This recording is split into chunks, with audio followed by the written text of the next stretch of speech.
This is my family. Okay. Tapos yung, pati yung mga nanay ultrasound. Hindi rin isa. Hindi siya kasama sa patient benefit. Ang meron lang tayo sa isa consultation instead. Okay. Punta kami sa...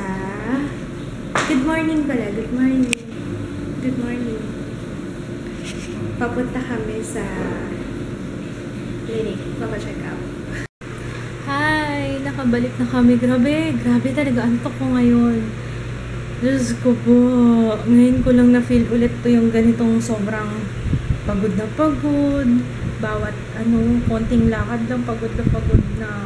Siguro, ewan ko, siguro psychological na lang din mula nung nag-pregnancy test ako kasi alam ko nang buntis ako. Pero nafe-feel ko na mabilis na mapagod, pero hindi naman ako ganun ka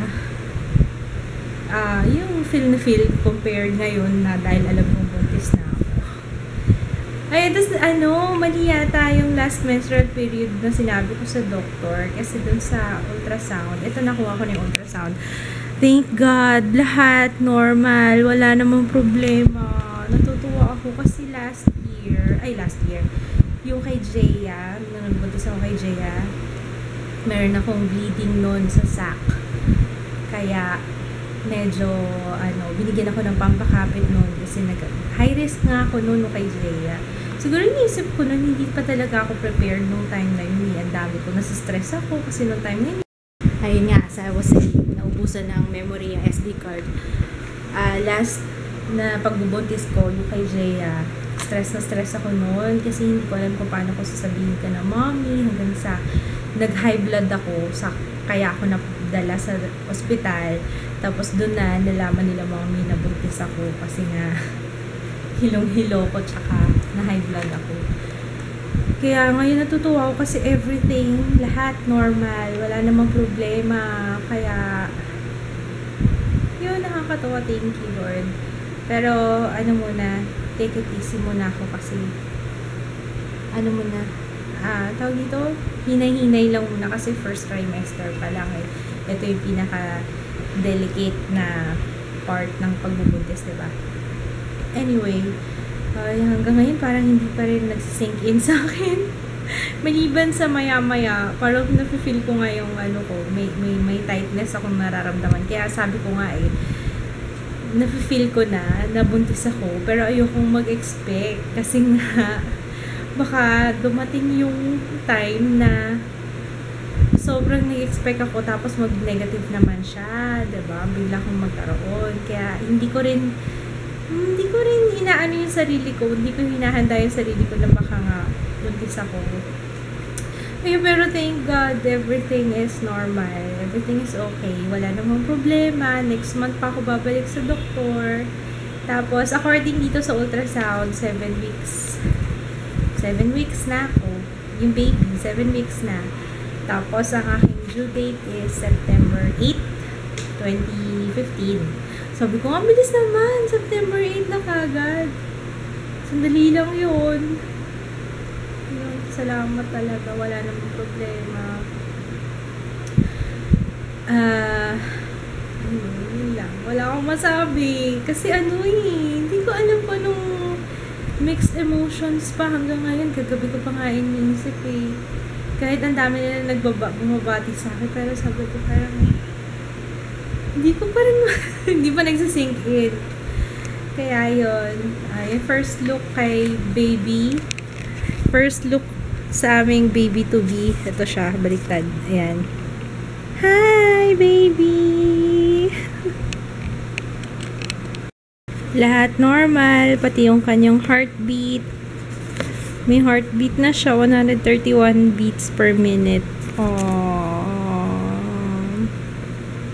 So happy. Hi. You wanna meet your future brother or sister? Yes. You wanna meet him or her? Ito siya. Ayan siya. Ayan siya, babe. Saan? Sino kumukha? Wala pa. Yan. Ayan siya, oh. Sinabi niyo kung burger. Not yet. Sa ano pa? Matagal pa. 16, ay! Kailan nga ba? 20 weeks yata. Malalaman kung girl or boy. Yata. Makalimutan ko na. Matindi rin pagbubuntis ni Papa eh. Laging tulog. Kayong dalawa, lagi kaming tulog. Kasi siguro napagod lang tayo, no? Napagod lang tayo. Namiss natin dito sa bahay. Ilang araw din tayo sa biyahe eh. Nga pa. Pero ang tindi talaga nito. Kahit, siya pa mas mataray kaya sa akin. Taray niya. Bawat tanongin ko sa kanya. Lagi siya may, yung parang naiirita. Yung pagsagot niya lagi sa akin. Umaganti yata. Umaganti ka na yata sa akin. Jaya? Yes! Busy ka pa? Busy ka pa? Busy? Nagluto ako ng danggit kasama ng munggo. Kain tayo. Lapit na to. Ano kambal? Kambal? Lalabas sa ultrasound, kambal? Akala mo? Bakit naman? Ha? Pero alam ko kayo, sa inyo, sa lahi nyo. Ay hindi, sa bagay meron din sa lahi namin. Meron din kami. May kambal din kami. Grabe ka naman. So, parang one shot ka na nga eh, diba? Gusto mo pa kambal ah. Ayun, hirap ko yung kambal.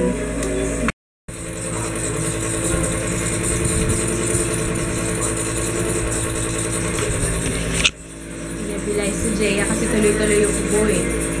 Ang itim ko, no? Eh, kahapon hindi naman ako ganito kaitim. No, love. Sun-kissed daw ako, sabi ni Jess. Sun-kissed.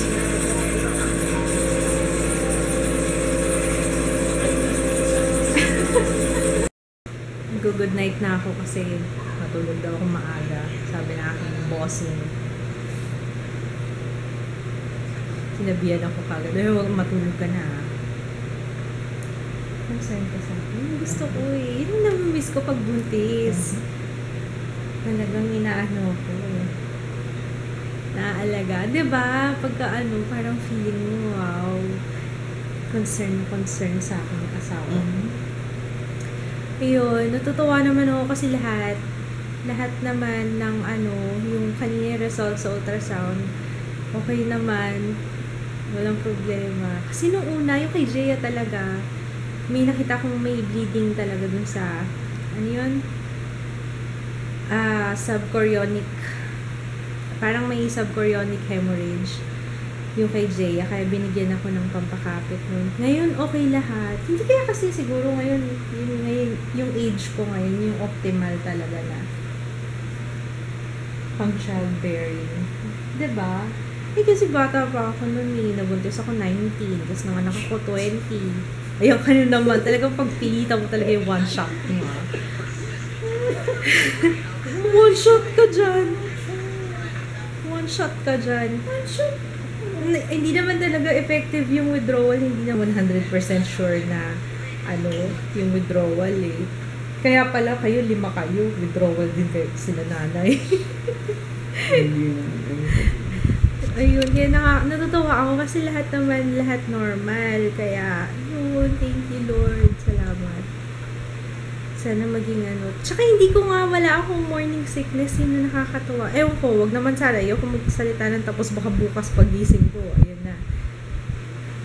Anyway, yun lang. I have to say goodnight kasi pinapatulog na ako. Tsaka madalas akong antukin talaga. Kaya kahit hindi ako, nakakatulog ako, mahiga lang ako tulog. Kaya, good night! See you tomorrow! Good night, darling! Good night. Night, bye. Dapat dito rin bait-baitan ka para bibigyan din kita ng 94. Pero 94 pesos. Gusto mo 94 pesos? O, dapat